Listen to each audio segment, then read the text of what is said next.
We will have our first panel. We are going to have 4 panels.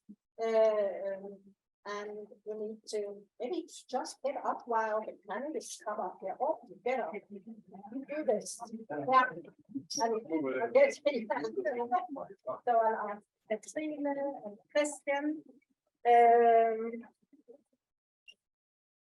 Gerin could be maybe on the screen. And then yeah. Please, you can decide whether you want to stand or whether you want to sit. What do you prefer? As you. That's it. That's good.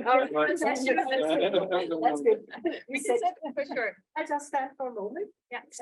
And maybe if Gerin is still there, we can bring him in. Otherwise, I think we'll just do it.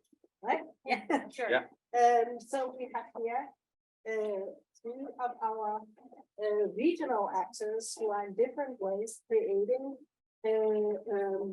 learning through ecosystems, but also within ecosystems. Because the thing about ecosystems are that when we learn for each other in these long-term partnerships, we also get to know. And then after that, so we get to experience and we can validate that as knowledge or test it. We get to know what skills, what kind of competencies, what kind of drivers we need for the future. One of which obviously is the culture and creative. So that is what we are going to discuss today. So we have Katrine Frausig from Struer, representing actually Struer municipality. Katrine is creating an educational platform. In Struer, Struer doesn't have any higher education, but now we are doing higher education in Struer in the city of Sound. So that's Katrine getting that together and also working in this ecosystem of small and big sound industry with the municipality, with users, citizens, and startups, and onboarding us, the educators, to your platform. We have Adriana Hansen from AU Kitchen, which is Aarhus University's incubation environment, which absolutely go across faculties, across disciplines. But Adriana, together with Marie, who's down there, has a special focus on students from the Faculty of Arts and has special knowledge about what these students bring.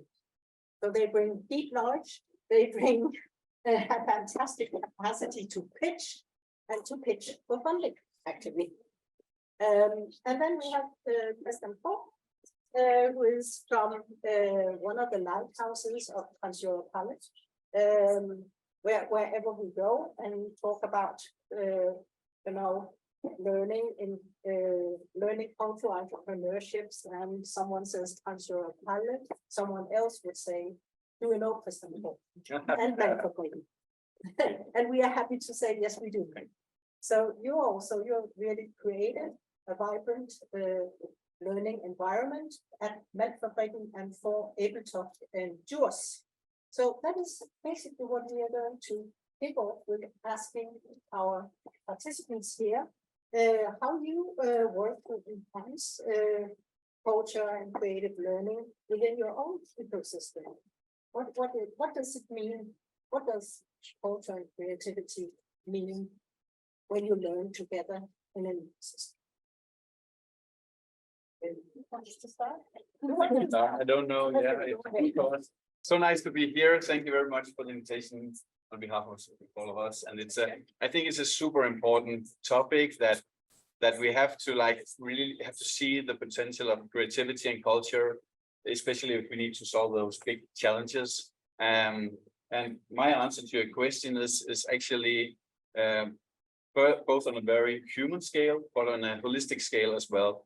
because just during these first talks, I found several words that were very value driven. Like Pai, you said, create a safe zone. There was mentioned how to avoid burnout.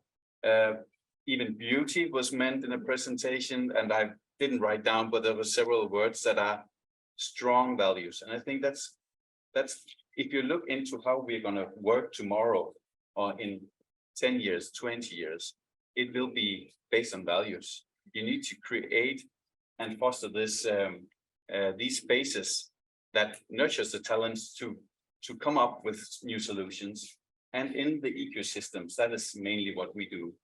And it can be very basic. It's like how to make the best Friday bar, how to create this safe zone where you can pitch and you can make mistakes and we can learn from those mistakes. Or even it's like, if it's the most beautiful fail, it will be the new hot shit. So it is in my way of thinking, that's maybe the most important things. And to include, like, from the very young people to someone who has experience, helping each other. So it's very community-like to share and to foster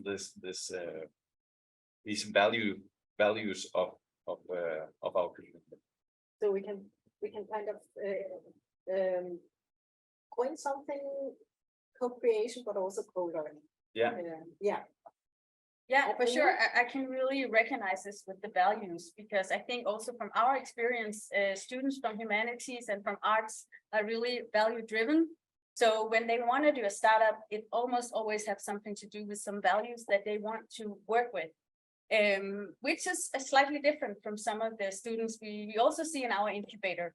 Also, some of the processes we work with in our incubators, such as design thinking or as value propositions or even pitch, is maybe not so, of course, depending on which faculty they come from or what they're studying, but it's not always that far away from them or something that they're not familiar with. Yeah, so I think they definitely bring something to the table, some skills that we can already use as an incubator and as a startup incubator. Yeah, I think it's right that they don't see a lack in the market that they want to go for. They actually see A problem to users and Yeah, citizens. yes, exactly. And or even to the world. Yeah, Sometimes yeah, it can be absolutely. very fluffy and big. Yeah. And then we would like to try it and bring it down to earth and make it more specific. And that's why we are there to help them do that. But I think it's a good place to start when you see a giant problem out there in the world, like pollution or climate change, whatever. You want to do something about it, and then you can narrow it down from there, and we can help them. So that's also what Tina mentioned. Yes, that that's this also generation is value driven. exactly. They want to better future states. And I think that they have an advantage being students from humanities and arts, because I think for some of the other students, they are not quite used to thinking like that. They need more like, getting their heads around that this is how we communicate now. Also, when we talk in the startup world, that maybe used to be very much about profit only, but now everybody needs to get used to these new things going on and integrate it also in a pitch, for instance, or they need to think about it. And also, I think that even for some of our colleagues, sometimes can be a bit different. That comes from a like engineering background, not like been out there in the industry working with those things all their life, and then they have to come into the university and suddenly sit with students that are motivated in a different level. Yeah. But that's a challenge. That's a challenge. Yeah. Katrine. Yes, but then I would like to say that I see these challenges in practice actually unfolding, because we work very much praxis-based and case-driven. So we have stakeholders who will formulate cases together with university teachers, and then we have the students coming from maybe from one or two different disciplines, maybe from across the whole range of different disciplines, design, engineering, humanities, whatnot. And then we recruit mentors from our community to come and sit and advise and co-create the solutions. And they're actually very often the most driven, because they just throw themselves at these young learning and question asking people. And I think actually this, maybe it's oversimplifying, but connecting people, I think from my perspective is the main thing that we can do. And it's not specifically cultural or creative, but that's actually the best answer I can give, is getting people together to see 360 degrees, the problem, the solution, all the obstacles, and all the things that we can only from, like, I come out of humanities, just see from our own little angle, and all the blind spots that we don't see, but somebody else will see them because they come in from a different approach.